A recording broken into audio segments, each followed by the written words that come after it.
So, wir schwitzen. Immer noch. Ja, weil es nämlich super warm draußen ist und unser Studio hier ist unterm Dach.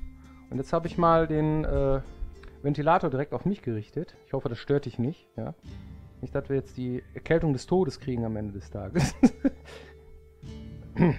Ich bin schon erkältet. Du bist schon erkältet, ne? Na gut, okay, wir probieren es mal. So, Thema Überforderung der Spieler. Das heißt also, inwieweit kümmern wir uns darum, ja, dass das Spiel eine Herausforderung ist, auf der einen Seite, ja, aber auf der anderen Seite auch der Einstieg ins Spiel leicht ist oder auch in weiterführenden Gefilden, Kapiteln des Spiels oder so. Jetzt, welche Steine legen wir dem Spieler in den Weg, um ihn ein bisschen herauszufordern, ja, aber bitte nicht überfordern. Und diese Diskrepanz ist ziemlich schmal. Ne? Oft stirbt man, ja, und naja, wir haben mal wieder weniger als 100 Leute gefragt. Was ist denn der bekloppteste oder blödeste Heldentod, den du sterben kannst? Und das haben die gesagt. Außerhalb der Zone sterben.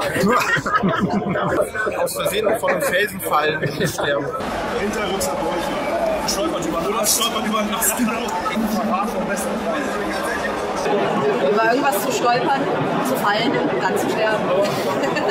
Ja, im Prinzip ja. Du machst Klick, hast keine Munition mehr und hast einfach nur vergessen nachzuladen und stirbst nachher. Also einfach irgendwo sinnlos stolpern, das ist eigentlich der beste, den es gab. Über längere Zeit vergiftet zu werden. Ich sage, du wirst von deiner Familie gekürzt. Ich glaube, ein mieser Heldentod ist, wenn man sinnlos stirbt. Ja. Ich glaube, das ist so, wenn es so völlig umsonst war. Im Zeitpunkt des Todes festzustellen, dass man für die falsche Seite gekämpft hat.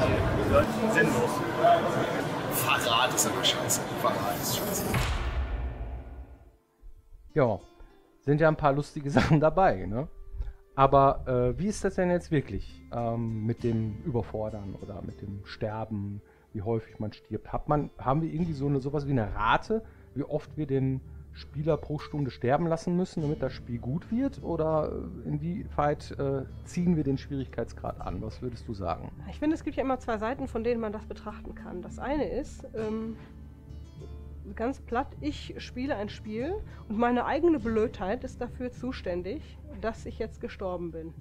Weil ich nicht richtig aufgepasst habe, weil ich vergessen habe, rechtzeitig abzuspeichern, weil ich einfach so naiv war, jetzt einfach in eine völlig blinde Situation hereinzulaufen, die ich vorher nicht bedacht habe und. Und dann kann ich am Ende sagen, wenn ich dann schon irgendwie blöde sterbe, okay, das war jetzt ziemlich dämlich, aber das ist meine Schuld.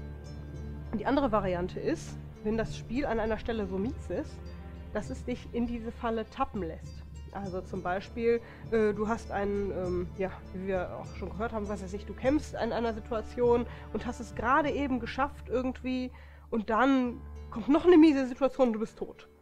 So, dass du denkst so, ey, echt jetzt? Das war nicht meine Schuld, sondern das Spiel, das hat mich jetzt sterben lassen. Das war jetzt echt mies. Ja, und da muss man, glaube ich, differenzieren, weil die erste Variante, die ist zwar auch dämlich, aber für den Spieler sehr viel leichter zu verkraften, weil es Wenn er das Gefühl fair hat, war. er hat es selber nicht gerafft. Ganz oder genau, das ja. Spiel war nicht so mies und hat dich überfordert an der Stelle. Genau, Ja? richtig. Und diese Situationen, also im Rahmen des Schwierigkeitsgrades, sind ja auch immer ganz schön. Das heißt, wenn ich einen Kampf habe und der ist wirklich mal richtig schwer und ich habe es dann irgendwann geschafft, dann habe ich natürlich auch das Gefühl, boah, ey, geil, ich habe es jetzt mal richtig gerafft, ne? Und das war auch ich. Und nicht irgendwie so klick, klick, klick, klick, klick, klick, klick, klick, klick, das Spiel hat mich gewinnen lassen, super, weiter geht's irgendwie. Das ist natürlich nicht so ein Gefühl, wie wenn ich das irgendwie versuche. Ich weiß, eins der wenigen Spiele, bei denen ich so völlig ausgerastet bin, war damals Shadows of the Colossus. Boah, dieser Koloss, ne? Gerade am Schluss. Und ich habe gedacht, du hast das Spiel fast 4 Stunden. durch. Fast durch. 4 Stunden. Und dann kletterst du auf dieses Vieh, ne, und versuchst irgendwie diesen Punkt, so kurz bevor du da oben bist, irgendwie geht dir die Ausdauer zu Ende und du fliegst wieder ganz nach unten und dann irgendwie kommt irgendwas und du bist tot. Und du denkst so, Zwischenzeitlich bin ich eingeschlafen, während sie versucht hat, den letzten Gegner zu platten. Und bin durch diese Peaks immer wach geworden. das war für mich schon fängst so... du wieder von unten an. Boah, ey, das war für mich schon so frustig, dass ich dann selbst am Ende, irgendwann hatte ich es dann geschafft, weil ich dachte, wenn ich jetzt aufgebe, spiele ich dieses Spiel nie wieder. Aber wenn ich es jetzt zu Ende spiele, dann habe ich es irgendwann geschafft. Und dann war auch dieses Erfolgserlebnis, irgendwas geschafft zu haben, das war zwar da, aber das hat diesen Frust vorher nicht komplett aufgewogen. Und ich denke, da muss man dann halt mal gucken, wie mies man sein darf. Deswegen machen wir gerne so etwas in unseren Spielen. Es gibt wenig Situationen, in denen wir den Spieler einsperren und nicht rauslassen aus der Situation. Ja, wenig, richtig. Weil das dann nämlich so eine Situation sein kann.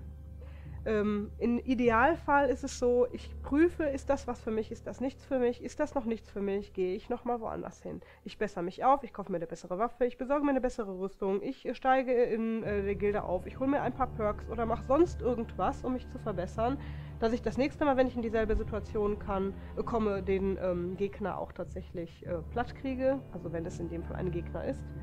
Und das macht es dann natürlich etwas weicher. Ja, dann kann der Spieler nämlich selber entscheiden, ob er sich jetzt den Frust gibt und es tatsächlich mit dem rostigen Nagel versucht und so lange probiert, bis es tatsächlich geklappt hat. Oder eben nicht. Ob er dann sagt, nö, ich komme erst wieder, wenn ich der geile Hoshi bin und dann mache ich das Vieh platt. Es gibt mehrere Möglichkeiten, wie man da hinkommt. Ja? Und es gibt so ein paar Mechanismen und wir werden heute mal ein paar aufzählen, wie wir versuchen, dieser Sache Herr zu werden. Das anfängliche Problem, das hast du geschildert, ja, ist, wenn du dem Spiel anlastest, du bist aber unfair. Ja, im Falle von einem Endgegner ist das ziemlich digital. Ist der leicht oder ist der schwer? Im Falle von einem Open-World-Rollenspiel, ja, wo wir sogar auf der Packung stehen haben, Freiheit in RPGs neu definiert, ja, das ist so ein Werbeslogan und das sehen wir auch so, ja. Das heißt also, dass wir die maximale Freiheit versuchen zu erreichen bei so einem Spiel, dass möglichst viele Menschen das Gefühl bekommen, ich kann hier machen, was ich will und es ist egal, was ich mache, das Spiel lässt mich das tun. Aber dann kommt natürlich sehr schnell dieser Frust auf. Irgendwann werde ich das überstehen. Ich hoffe, du kippst mir nicht aus dem Hut hier. Das hoffe ich auch. Ja? Ja. Okay. Allen voran mal die Mohrrübe. Die rote Mohrrübe. Die rote Mohrrübe ist für uns so ein Sinnbild, ja. Das heißt also, dass wir von Anfang an des Spiels haben wir so ein Tutorial, das ist relativ linear, das musst du durchlaufen. Und da erklären wir dir als Spieler eine ganze Menge Game-Mechanismen. Du musst erstmal das Kämpfen lernen, du musst erstmal überhaupt den Steuerung lernen und so. Und worum geht's da? Die Geschichte wird dir introduced, dir wird der Held vorgestellt oder sein aktuelles Problem, seine Needs und seine Ängste und so weiter, was er inneren Konflikt, den er hat und. Und die Mohrrübe ist folgendes. Stell dir vor einen Typen, der auf einem Esel sitzt. Ja? Wir sind der Esel und derjenige, der da drauf sitzt, ist der Spieler. Nein, Quatsch. Der Spieler ist der Esel. Der Spieler ist der Esel und wir sind der Spacken, der oben drauf sitzt, mit einer Angel. Und die Angel, an dieser Angel ist eine rote Mohrrübe. So, der Esel, der möchte gerne diese Mohrrübe haben. Der kriegt sie aber nie. Die kriegt er vielleicht am Ende des Spiels. Ja? Also halten wir die immer irgendwo hin, diese rote Mohrrübe, dass wir den Spieler lenken. Das ist für uns so eine Verdeutlichung. Jetzt grinst du schon wieder so. Ja, weil du rote Mohrrübe sagst. Du sagst das wegen dem roten Faden, ne? Wegen dem roten Faden und weil rot eine Signalfarbe ist. Und weil Mohrrüben normalerweise auch immer rot sind. Egal, auf jeden Fall. Ja, also, okay. Es geht. Wo war ich gerade? Hat sich eigentlich diesen Scheiß aufgeschrieben. Okay, also, nein, aber es ist so, jedes Mal, wenn irgendwie die Frage aufkommt, irgendwie können wir das und das einbauen, ja, dann müssen wir uns immer fragen, wo ist der Spieler gerade gedanklich, ja, wo will er hin, ja, und wo können wir ihn führen. Das kann man über mehrere Dinge tun. Einmal über Schwierigkeitsgrad. Das heißt, wir machen Gegenden, die für den Spieler eigentlich noch zu schwer sind. Da steht ein fetter Troll mitten im Weg oder so und dann hast du schon so ein Indiz so, vielleicht sollte ich mir erstmal noch andere Wege suchen. Meistens hauen wir die fetten Monster irgendwie in die hinteren Gebiete, fernab von den Wegen. Das heißt, wenn du auf dem Weg bleibst, ist die Wahrscheinlichkeit größer, dass du nicht platt gemacht wirst von den dicken Monstern so. Aber wenn du dann nachts in den Wald gehst, dann hast du ein Problem. Zumindest bemühen wir uns darum. Manchmal hast du auch, um das Ganze aufzulockern und interessant zu gestalten, auch manchmal einen Troll mitten auf der Straße, keine Frage. Aber wir bemühen uns, dass der Spieler, wenn er den Wegen folgt, eigentlich immer sagt, okay, hier ist es relativ sicher, zumindest für die Spielstartsituation. Also sind die Wege so etwas wie eine Mohrrübe für uns. Ja? Wir führen den Spieler dadurch, ist ja klar. So. Ein weiteres Ding ist, ja, die Monstergröße. Ne? Das heißt also so ein bisschen, das erste Vieh ist bei uns immer der Klassiker, ja, die Riesenratte. So, das ist beim RPG halt so und das ist auch schon so ein bisschen so ein Running Gag, ne?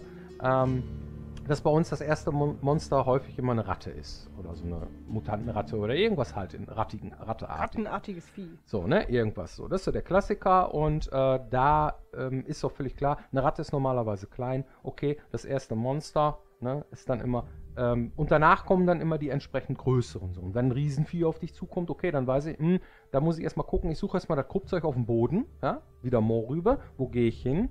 Ne? Ich bin noch zu schwach, ich habe nur einen rostigen Nagel, wie du gesagt hast. Dann orientiert man sich so, dass man am Anfang im Spielstart-Situation irgendwie kranke Wölfe, was weiß ich, junge Wühler oder irgendwie altersschwache Skexe oder so verteilt, dass dass du auch schon am Namen sehen kannst, okay, hier ist etwas für mich vorbereitet, nicht nur anhand der Größe, sondern auch, wie das Ding heißt. Der hat dann auch etwas schwächere Werte, damit man reinkommt, damit dieses Erlebnis vom blöden Heldentod eben so selten wie möglich auftritt am Spielstart. Es gibt sogar die Theorie, dass Leute sagen, in den ersten halben Stunde darf der Spieler gar nicht sterben, weil sonst ist er frustriert. Ja? Wir sind da so ein bisschen mittendrin. Ne? Also du kannst bei uns schon einen blöden Heldentod ziemlich früh.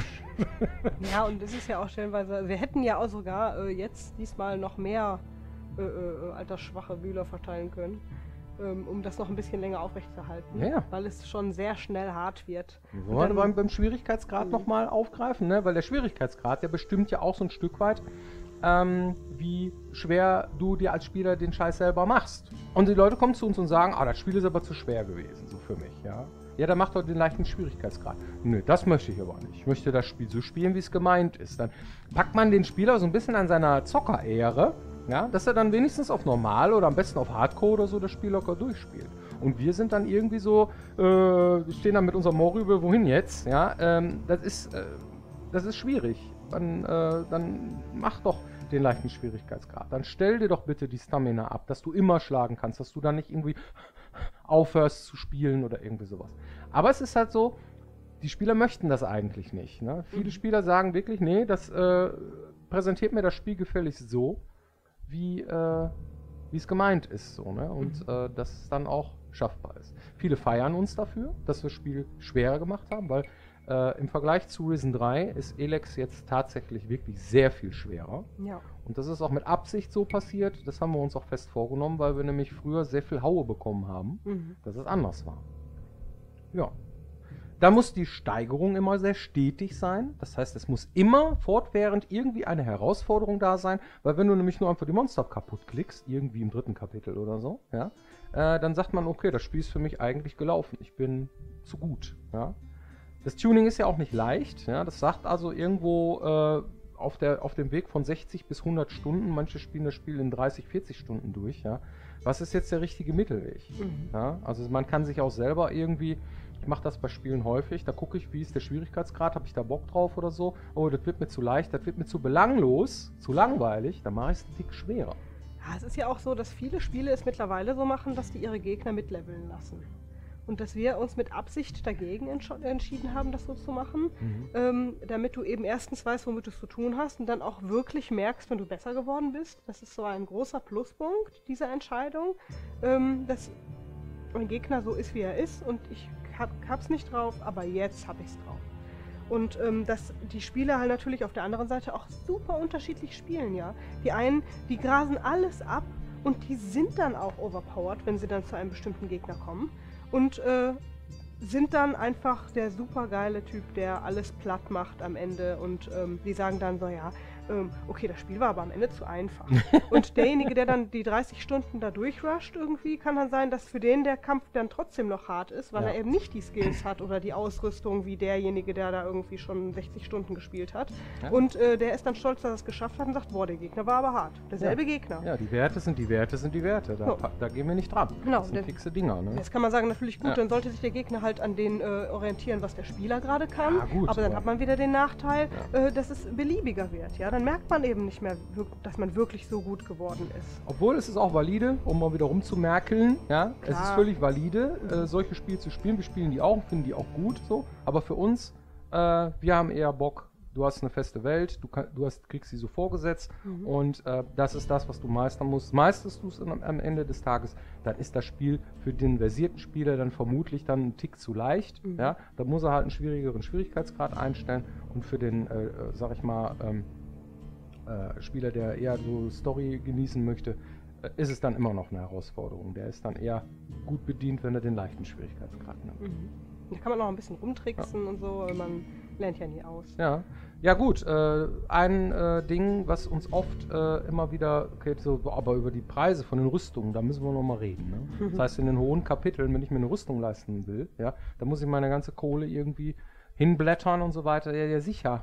Was denn sonst? Denken wir dann so. Irgendwie müssen wir dem Spieler ja auch die Kohle aus der Tasche ziehen, damit es auch bis zum Ende spannend bleibt, damit man sich auch tatsächlich irgendwie sein Spiel suchen kann und so weiter. Und du musst dir ja die Rüstung nicht leisten. Du kannst das Spiel ja auch ohne Rüstung spielen. Ja? Das ist dann schwerer oder so, dann kannst du die Kohle für was anderes investieren. Aber willst du die Rüstung haben, dann müssen wir schon einen Anreiz schaffen, ne? Um den Spieler dann nicht zu überfordern wieder an der Stelle so, ne, haben wir dann schon irgendwie versucht, so einen Mittelweg zu finden, aber naja, ne, gemeckert wird er trotzdem. Ja, selbstverständlich hat der Explorer, der wirklich jedes Item aufsammelt und dann auch noch aufspart irgendwie. Leute, hat die Kohle. Wenn ich jetzt nicht gerade im Kampf bin, irgendwie, dann benutze ich auch keine Pflanzen, um mich zu heilen, sondern ich lege mich immer in das nächstgelegene Bett, um mich zu heilen, weil es dann kostenfrei ist, um meine ganzen Items zu horten, später zu verkaufen und mir dann die geile Rüstung leisten zu können. Kann man machen, ja.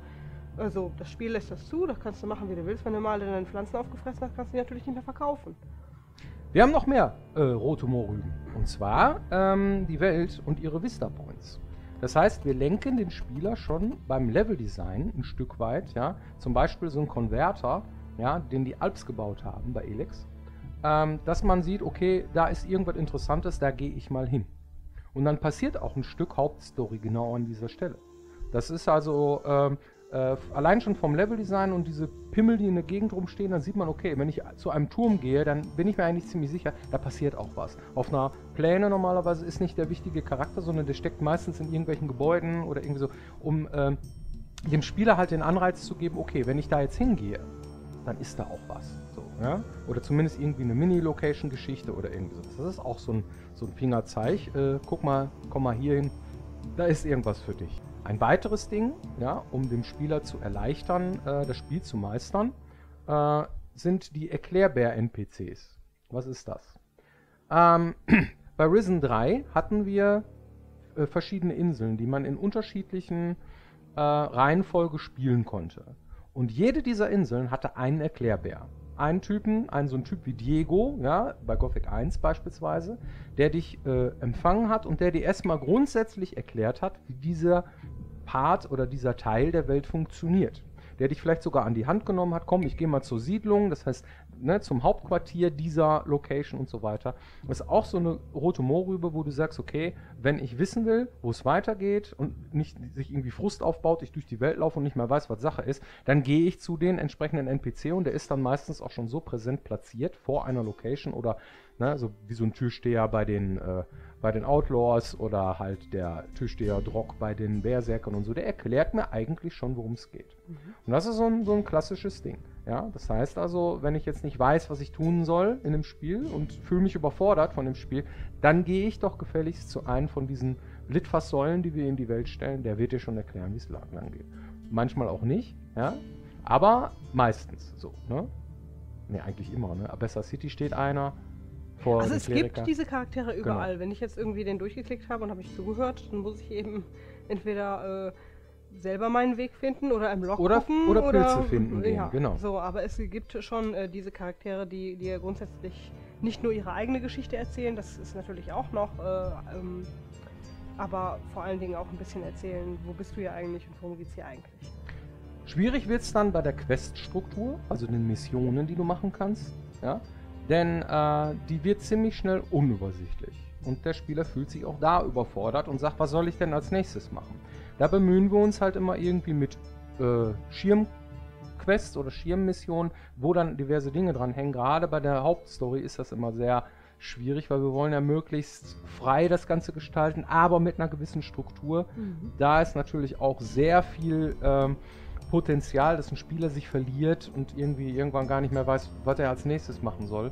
Aber so ein bisschen Absicht ist das schon, weil wir wollen den Spieler ja auch mit interessanten Dingen beschäftigen. Habe ich heute tatsächlich noch im Internet gelesen, dass einer geschrieben hat, ja, mach doch mal weniger Questpöpfe ins Spiel, weil die verraten mir ja, wo ich hin muss. Ja, man braucht die ja nicht anmachen. Genau, also das die roten Mohrrüben, ne? Wir haben dann versucht, so eine Mischlösung zu führen, wenn wir die ganz weglassen und die Leute, die tatsächlich überhaupt keine Ahnung haben irgendwie, die dann alleine zu lassen, das ist auch hart. Aber das ist auch so ein Ding, das ist wie mit dem Schwierigkeitsgrad. Bietest du das Feature an, dann wird es benutzt und dann kriegen wir so ein Feedback, lass sie doch komplett weg. Ja, du musst ja nicht draufklicken und sagen, zeig's mir an. Aber da ist dann wieder, wenn du es mir anbietest, ist schon so ein Ding, wo man dann so sagt, okay, entmündigen wir dann nicht die Spieler, denken wir dann so an der Stelle. Und man müsste dann auch dafür gewährleisten, dass wirklich der Level so, wie er ist, dann auch so gebaut wird, wie er im Dialog beschrieben ist. Das muss dann 1:1 wirklich passen und. Ja, das ist eine schwierige Sache. Ne? Wenn ihr es nicht wollt, benutzt das Feature nicht. Ne? Sucht die Sachen euch selber zusammen. Das Ding hat genug Potenzial, auch das zu können. Okay.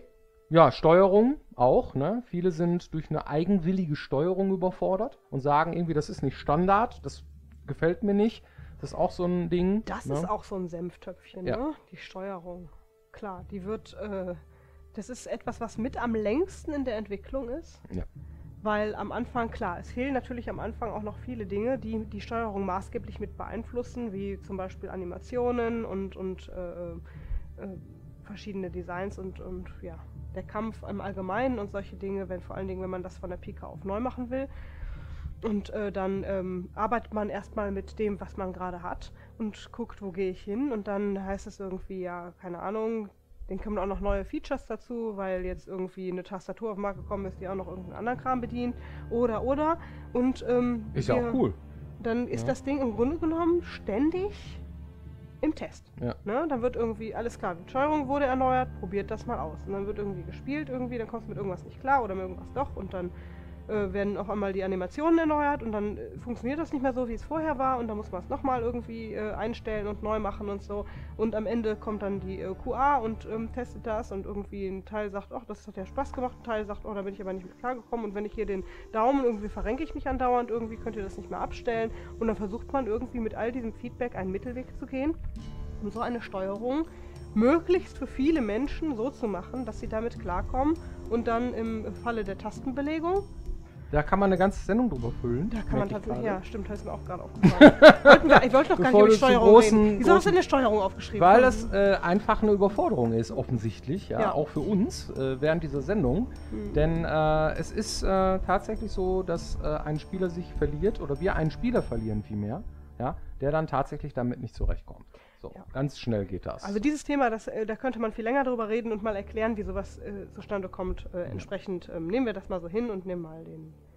Genau. Das sind so ein paar Stichpunkte oder ein paar Mohrrüben, die wir hier mal so skizziert haben an der Stelle, um den Spieler halt an die Hand zu nehmen, damit er sich nicht so verloren fühlt, weil ein Open-World-Spiel ist ja schon sehr, also so wie wir es verstehen, mit den krassen Gegensätzen und so weiter, sehr frei und auch sehr ja, herausfordernd halt. Und das mögen wir auch so. Aber wenn ihr die Hinweise, die wir jetzt hier euch gegeben haben, befolgt, dann solltet ihr schon mit dem Spiel klarkommen. Community-Frage wäre das. Ja. Was hast du da? Wir haben noch eine im Petto. War das ein Thema, wo man an vielen Stellen noch viel mehr darüber sagen könnte? Lässt sie nicht los, ne? Ja, lässt mich nicht los. Aber wir haben ja noch ein paar Jahre, ne, wo wir hier sitzen und... Das ist jetzt schon eine lange Folge. So. Ja. Okay, also, die Frage ist, arbeiten wir denn schon am nächsten Spiel und wann kommt es heraus? Also wir haben so Zyklen, wann unsere Spiele rauskommen, so normalerweise, ja, und da kann man sich auch grob dran orientieren, ja?